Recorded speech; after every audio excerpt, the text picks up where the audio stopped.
you would, mark in your songbooks number 143. 143 for our song of invitation. Jesus is tenderly called. 143. After you mark 143, if you would turn to 350. 350. If you'd like to stand, we'll sing all three verses of this song. Mansion over the hilltop. I'm satisfied with just a cottage below, a little silver and a little gold. But in that city where the righteous will shine, I want a gold one, that silver line. I've got a mansion just over the hilltop, in that bright land where we'll never grow old. And someday yonder we will never more wander, but walk the streets that are pure as gold. Though often tempted, tormented and tested, and like a prophet my pillow of stone. And though I find here no permanent dwelling, I know He'll give me a mansion my own. I've got a mansion just over the hilltop, in that bright land where we'll never grow old. And someday yonder we'll never more wander, but walk the streets that are pure as gold. Don't think me poor or deserted or lonely. I'm not discouraged, I'm heaven bound. I'm just a pilgrim in search of a city. I want a mansion, a robe and a crown. I've got a mansion just over the hilltop, in that bright land where we'll never grow old. And someday yonder we will never more wander, but walk the streets that are pure as gold. You see, Brother David.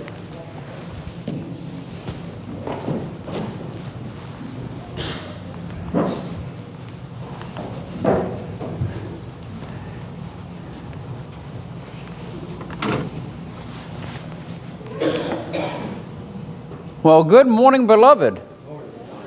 I am grateful for your presence, grateful for yet another opportunity to, now some of you might disagree with this statement, but I have the majority of my wherewithal to stand before you. I actually did sleep last night, but no, I am grateful to be able to preach the gospel. Continue to do your reading tree.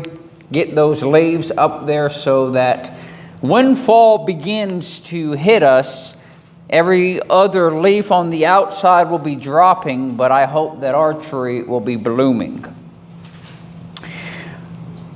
I want us to consider this story. You could call it a parable, even though Jesus Christ does not call it a parable. It is a story that Jesus is attaching a spiritual lesson to it. This lesson is found in Matthew chapter 12, 43 through 45, and we have the story repeated from Luke's perspective in Luke chapter 11, 24 through 26. And it is a terrifying lesson. It is a terrifying story. Jesus Christ is being attacked. And they are saying that he is casting out demons by the power of Beelzebub. And Jesus Christ saying, that's just stupid. That's foolish. A house divided against itself will not stand. So Satan will not give me the power to cast out demons by the power of Satan. Jesus here is not using demon possession as the main topic. He is speaking of something much more deeper, something that still applies to us today. And he is using the immediate accusations as a teaching point to the Pharisees, to the established religious body. Imagine spending weeks scrubbing a house, painting a house, remodeling the house until it is absolutely gorgeous, until it is the talk of the neighborhood, until you can sit back and you wipe the sweat off your brow and you say, wow, a job well done. I took out the trash. I took out the weeds. I made the necessary repairs. I even made it appealing to the eyes. And it's nice and comfortable on the inside, but you left the door wide open. You see, we do that spiritually today. The children of Israel in that time, Jesus was saying, you've done a lot of good. You come a long way. You got rid of idol worship. You got rid of this and that. But you've left something out. You've left a void. And we'll get into it. Nature deplores a void. Both physical nature and spiritual nature. Something has to occupy you. The question is, what occupies you? You know, many people believe that the goal of the Christian life is to simply stop doing bad things. I had a series, I believe it was a 3-point series about the empty Christian. And that's kind of what inspired this lesson. What was leading up to this lesson. We focus our energy on breaking those bad habits. We focus our energy on getting rid of things that are not good for us. But that's where we stop.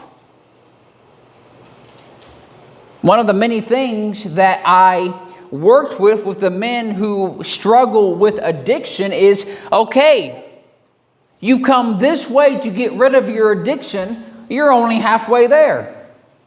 You now have to establish new guidelines, new parameters, new habits. Break the habit of drinking by finding and doing something else.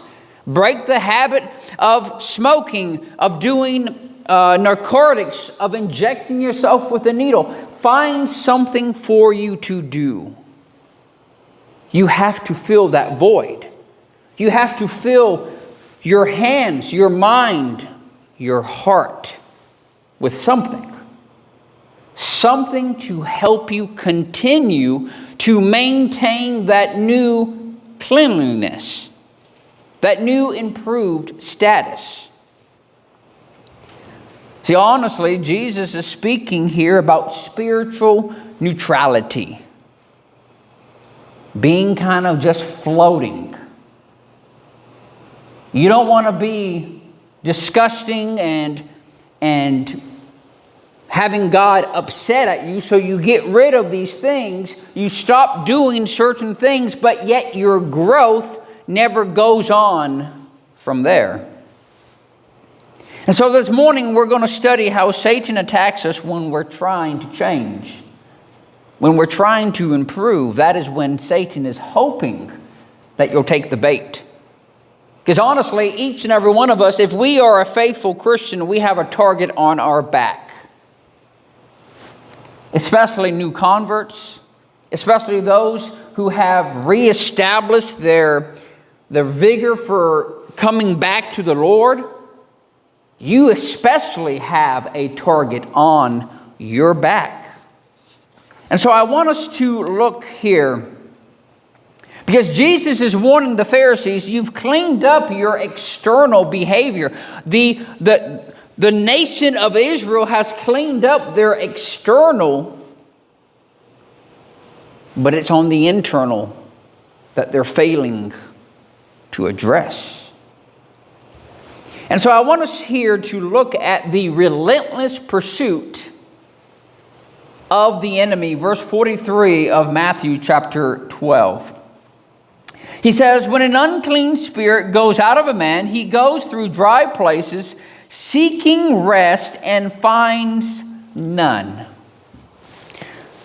There was a folklore, and we'll have a sermon on this in the near future, a folklore, kind of an urban legend about how demons would possess unattended things of water, little cups of water, little pitchers of water. They would even inhabit crumbs. Makes me fascinating when Jesus picked up the fragments of bread, when Jesus walked on water, and when Jesus ultimately used the idea of water to unite two hearts, ours and God's. Interesting. But the unclean spirit was forced out. It was exorcised. That is where we get the word exorcism from. Jesus Christ cast out a lot of demons, and he told the people, go and sin no more. Go and fill your lives with something productive. Spiritually speaking, the children of Israel got rid of a lot, but they never replaced those things with the right thing, Jesus Christ. They filled their lives with the doctrine of men. Rabbi so-and-so and Rabbi so-and-so. They divided themselves over which rabbi you followed, which teachings, which interpretations you followed. But the unclean spirit was cast out, and we could go to those 40 years. And there was massive reform and change, and we continue to see the reform and the change in our Bible classes. Nehemiah and Ezra are doing their very best. In that generation, they did do what was right. They filled their lives with something good. 2, 3, 4, 5 generations later, we often treat our spiritual blessing or our spiritual struggles like a temporary phase. We think, I beat the temptation. I'm safe now. But the enemy is patient. The enemy, I guarantee you, is more patient than you. Just because a specific vice, addiction, or toxic behavior has left our life for a season, it does not mean that the battle is won. It does not mean that the battle is over. It means the battle has just begun. If the enemy is relentless, we must be vigilant. Because when we're changing, when we have made positive changes, Satan wants us back. Christ paints Satan as a roaring lion, seeking whom he may devour. Satan is an opportunistic enemy. A lion looks for that opportunity, and he goes after the ones that are outside of the herd, the ones that are lagging behind, the ones that are weak. Sure, many inconveniences. We may inconvenience the devil for a time by making temporary changes. But changes can quickly lead to apathy, and we lose motivation. We lose the fuel, the vigor to keep going. Sometimes the devil just wants his victim back. You know, when I read this, I think, what did the Satan have on Peter? Before Peter became a disciple of Jesus, what was Peter's vice? What did Satan have him entrapped in? In Luke 22:31-32, Jesus says, Simon, indeed, Satan has asked for you, that he may sift you as wheat. But I have prayed for you, that your faith should not fail. And when you have returned to me, strengthen your brethren. You know, this, again, image of a spirit going through dry places. He's relentless. He's looking for that body to inhabit. Just a side note, interesting, our bodies are mostly comprised of water. Interesting. But it represents a season of temporary relief, an outward reformation, a superficial moral improvement. You know, we can think about the soils, both the thorny and the rocky. They had a temporary, outwardly cleanse and a change. They got rid of stuff on the inside, but they never filled it with the right thing. Now, we dealt with rats a year or two ago. But imagine you kicking a raccoon out of your attic, out of your crawl space. You find where he came in through, and you kick him out, you repair the damage on the inside, but you never repair the damage where he got in. Or you return it to a previous state to where he knows how he's going to get in again. You put the same kind of screen, the same weakness, right back up in its place, and that raccoon is going to come right back. It is a temporary eviction. It is not permanent protection. This is why we must put on the whole armor of God. You know, Satan may go out of a man for a time, but he never gives up his claim. Satan wants us back. And I'm afraid he is winning too many times. There are too many Christians that fall back into their previous way of life. There are too many Christians that continue to struggle to the same degree with their sins, with their vices, with their temptations, and there's never really any improvement. Satan is winning. And that should not be allowed. And so here in verse 44, we see the fatal problem of an empty heart. In verse 44, this is the demon speaking. Then he says, I will return to my house from which I came, and when he comes, he finds it empty, swept, and put in order. I want us to read Luke's account because Luke's account is very interesting. Luke's account adds an element. Luke chapter 11, beginning in verse 24. So when an unclean spirit goes out of a man, he goes through dry places, seeking rest and finding none. He says, I will return to my house from which I came. Really no difference. Verse 25 is where it's at. And when he comes out, he finds it swept and put in order. Now, some of you might have a different translation, a King James. You might find the word garnished. That's interesting. That word garnished, put in order, it means cosmos, arranged, put in order. And Jesus is not saying that it is a problem to have things put in order.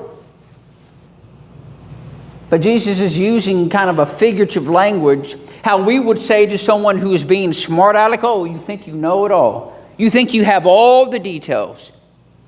We're not saying, yes, you have all the details. We're saying you think that you have everything that you need. This person, they have blinded themselves into false security because they have everything lined up nice, neat, and orderly. The Pharisees, the Sadducees, they had all their checks. Check, check, check, check, check. We have it all lined up. Everything is nice and in order. And so we don't need to think, oh, the problem is that it's empty. The problem is they don't perceive it as empty. They believe that everything, since it is lined up nice and orderly, they've swept it, they've cleaned it, they made it look pretty. That is the danger. False security. The house is not described as filthy, chaotic, broken, but rather swept, organized, orderly, and improved on the surface. Now, most likely, they've started some good habits. They've gotten rid of the idols. They have put forth intentional effort in the beginning. That's what it took for them to get there. But they're convincing themselves, and we do this, look at how far I have come. Look at what I've overcome. Okay, that's not what you need to be thinking. You need to realize, yes, I have overcome this, but that is what I want to achieve. That is where I want to be. Not glorying in the past, but having the wherewithal, the foresight to look ahead. You know, the Jews in too many today still make a superficial change. And they're so focused on, look at what I've done. Isn't it good enough?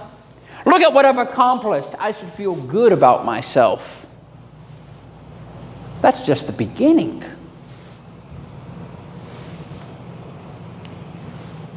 Consider the words, again, of the demon. He says, it's my house. That's scary. That is scary. That he does not consider it you and your house, but his.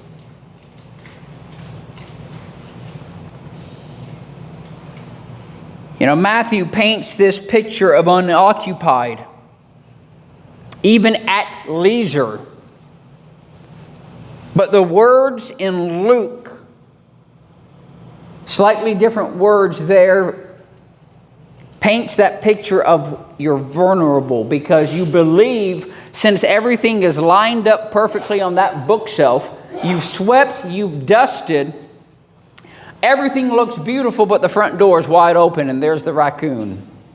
There are those squirrels, the rats, Satan. You know, the fact that Satan asked for Peter shows us the doubt that was somewhere in Peter. Something Peter was not successfully able to get rid of. He thought he got rid of enough. He thought he had put things in order. To him, it most likely looked very nice inside. You know, the outside of the surface, a person may be cleaned up. Look what Jesus says to the Pharisees here in Matthew 23, 26 through 28. Blind Pharisees, first cleanse the inside of the cup and dish, that the outside of them may be clean also. Woe to you, scribes and Pharisees, hypocrites, for you are like whitewashed tombs, which indeed appear beautiful outwardly, but inwardly are full of dead men's bones and all uncleanliness. Even so, you also outwardly appear righteous to men, but inside you are full of hypocrisy and lawlessness. How do you become a child of God? It starts on the inside. It doesn't start with pretending on the outside, because then you're never truly converted. It has to be on the inside. And when you change the heart, you change everything else. Everything flows from the heart. Your thoughts, your actions, your reactions, your intentions, your goals. And so the Pharisees, the Sadducees, they look all nice and clean. They would routinely, it's that time of the month. Let me put my sackcloth on, let me put on the dust, and let me look like I'm fasting. But inside, they're fat, they're gluttonous, and spiritually they're starving. But the flaw is spiritual ownership. Who owns your heart? Who are you aligned with? You know, oftentimes we put in what we put out, what we get out. Imagine what Paul says here in Ephesians 3, 14 through 19. He says, "For this reason I bow my knee to the Father of our Lord Jesus Christ, from whom the whole family in heaven and on earth is named, that he would grant you according to the riches of his glory, to be strengthened with the might through his Spirit in the inner man." Paul wants them to be strong on the inner man. "That Christ may" what? "Dwell in your hearts through faith." What is the purpose of that? "That you may be rooted and grounded in love, that you may be able to comprehend with all the saints what is the width, length, depth, and height, to know the love of Christ, which surpasses all understanding, that you may be filled with all the fullness of God." Paul wants them to be strong on the inside, not just put on a show and look like they have it all together on the outside. We are to be filled with the Spirit, Ephesians 5 and verse 18. We are not to let something wrong remain within. Paul says, "Do not let sin reign in your mortal bodies." And so if we are told to let the words dwell in us richly, Colossians 3 and verse 16, we're going to use it as a foundation. We're going to use it as a security system. Psalm 119 and verse 11 says, "I have hidden thy words in my heart that I might not sin against thee." When temptation comes knocking, does he find the door closed? Does he find it locked?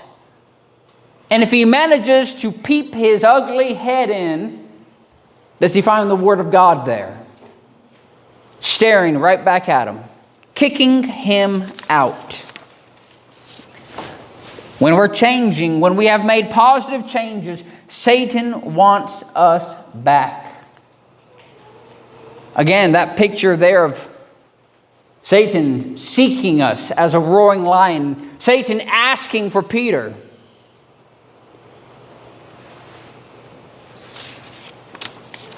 Think of a pristine, newly renovated house. It's perfect, painted, deeply cleaned, and beautiful. However, because it has no security system and has no one living inside, it remains an easy target. This is something that my wife and I studied in school. We studied, how does crime actually happen? And what can you do to prevent crime? The class was called Environmental Criminology. And the reason why a neighborhood with white picket fences has less crime in it than maybe what we would call the hood, the ghetto, is because oftentimes the people who live in those homes are busy about maintaining that white picket fence, and they're looking around and they're busy and they're actually living in their homes. A house is not safe because it is clean. It is safe because it is occupied. That's why sometimes when we go on vacation, we might ask our neighbors, hey, pick up my newspaper.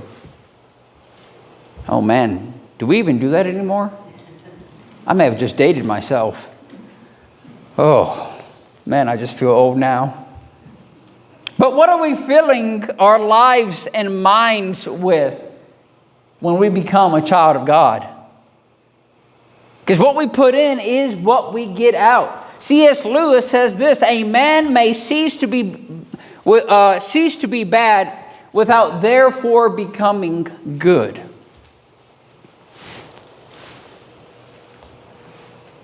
You need to fill your lives with something good, something profitable, something spiritual. And so lastly, the final ruin of spiritual neutrality. Now, I had AI create this image for me, and I think it did a pretty good job. The house is nice and clean, empty, but clean. He doesn't have any signs. He thinks he's fine, but it's going to end to a worse state. Matthew 12 and verse 45. Then he goes, this is the demon, then he goes and takes with him 7 other spirits more wicked than himself, and they enter and dwell there, and the last state of the man is worse than the first. So shall it be with this wicked generation. You know, time and time again, we have a few Bible verses that say that when we obey the truth and we've tasted of the heavenly gift and we've seen insights into who God is, and we have just an appetizer of what eternity with the church will be like, and then we spit on Christ, we spit on His sacrifice, we return to our old ways as that dog returns to its vomit.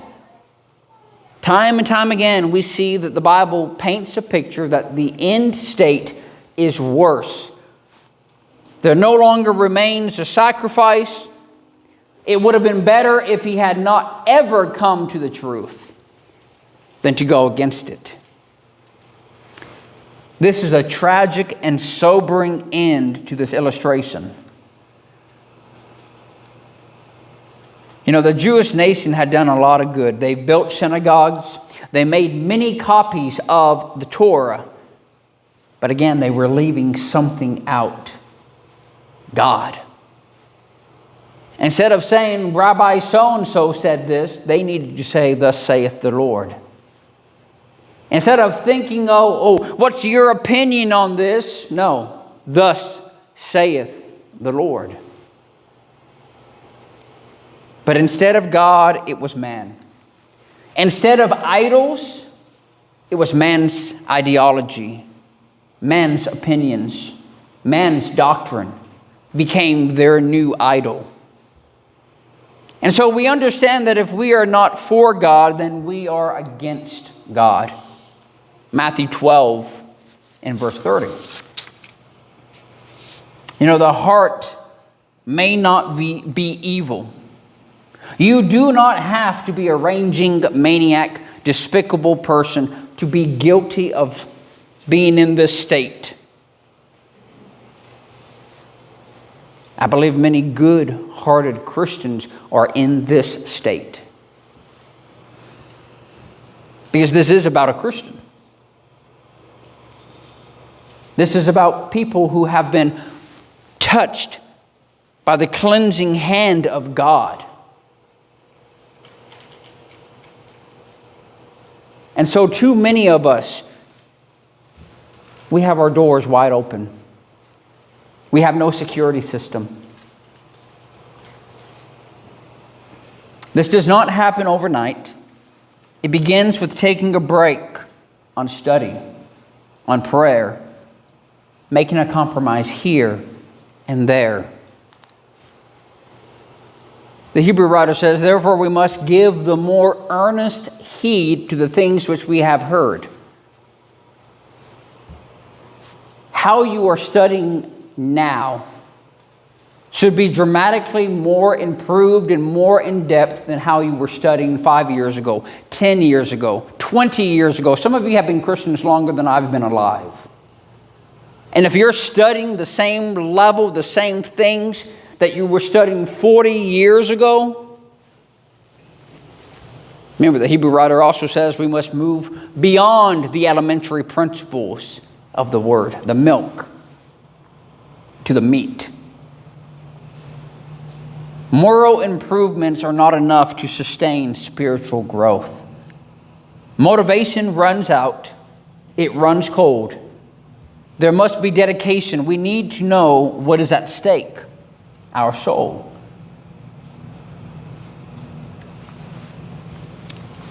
Imagine having an infection. I believe each and every one of us, all of us have had an infection at one time in our lives, and we get some little antibiotics. What does the doctor tell you to do? Take the whole thing. Finish it out. I can't tell you how many times I've gotten the flu or gotten the cold and they gave me that little Z-pack. By the second or third pill, you're feeling great. But you still have, 2 or 3 pills left? What happens if you stop there? Well, the infection that you did not kill off is going to come back with a vengeance, and guess what? It's going to have a tolerance to that medication. That is why they're continually having to change and improve medications, because these bacteria, these diseases, they build an immunity up to our prescriptions because oftentimes we don't take them accordingly. And so the last state is much worse than it was in the beginning. The spiritual condition is worse than in the beginning because of the sense of false security, and they've opened up themselves to new ideas. 2 Peter 2:20-21. Again, another passage that speaks that it would have been better for them never to have known, because the punishment for them will be more severe. Remember, the 2 servants who knew not God's will and did know God's will, both guilty of not doing it. The one who did not know, few stripes. The one who did, many. But true freedom is not found in a vacuum. It is found in the rescue that Jesus Christ affords.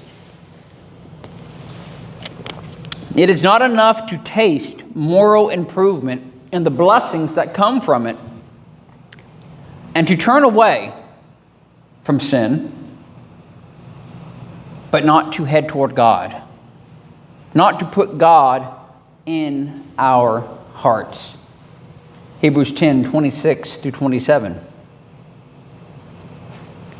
We must not be guilty of this, because there is a fearful expectation on the day of judgment. Motivation is the spark to change. Whether it is diet, whether it is habits, motivation is the spark to change. But like with anything, weight loss, building muscle mass, going to the gym, trying to, getting rid of old habits, getting new habits. Motivation is the spark to change, but discipline is the fuel to keep it going. This is why so many new converts fall away. Part of the reason is because we also fail as God's people to encourage them, to be there for them, to be a friend, to be a sounding board. But Jesus is teaching that removing evil is not enough. He's using everyday illustrations mingled with some urban legends, things that they were familiar with, to teach a very valuable and sincere lesson. Remember what Paul said in Ephesians 4:20-24. But you have not so learned Christ, if indeed you have heard him and have been taught by him as the truth is in Jesus, that you put off concerning your former conduct the old man which grows corrupt according to the deceitful lust, and be renewed in the spirit of your mind, that you put on the new man which was created according to God in true righteousness and holiness. The idea of that word renewed is a continuation of a flower continuing to bloom, of a garden continuing to spread and produce fruit. This is renewed in the knowledge of him. Look what Paul says in Colossians 3:9-10. Do not lie to one another, since you have put off the old man with his deeds, and have put on the new man, who is renewed in the knowledge according to the image of him who created him. This is why Paul, over and over again, tells us, and be not conformed to this world, but be transformed by the renewing of our mind. It is a continuation. So the critical issue is, who possesses your heart? When you clean out old habits, when you clean out sinful things, what do you put in to replace them? A house that is merely emptied is still vulnerable. This generation that Jesus is speaking to admired religion. They practiced external morality. You would not believe how many mikvahs they had, how many public baths they would go, and they would, hey, everyone, look, I'm doing my ceremonial, my ritualistic cleansing. They cultivated appearances, clothing, and makeup to appear to be fasting, to appear to be righteous. But yet they rejected Jesus Christ. And because Christ was not enthroned in their hearts, they remain exposed. The heart of a man was made and designed by God to be inhabited. We are designed by God to serve. We're either going to serve God, Satan, or ourselves. And really, if we're serving ourselves, we're serving Satan. Let us not be empty. Maybe you're here this morning and you're not yet a Christian. Maybe you're watching online and you're not yet a Christian. We'd love to sit down with you and study with you and walk you through Scripture to show you what is needed, what is expected for you to become a child of God. It's not according to our tradition, it's not according to what we say or what we think, but it's according to what God says, what God thinks. But maybe you are a Christian. Maybe you've allowed your life to be ultimately changed by the glory and by the power of God and His message. God be thanked. But maybe you've allowed your doors and your windows to be left open. Maybe you've allowed your life to slowly drift because you're not maintaining something to fill your lives with. If anyone has any need this morning, please come forward as we stand united and as we sing. Jesus is tenderly calling thee home.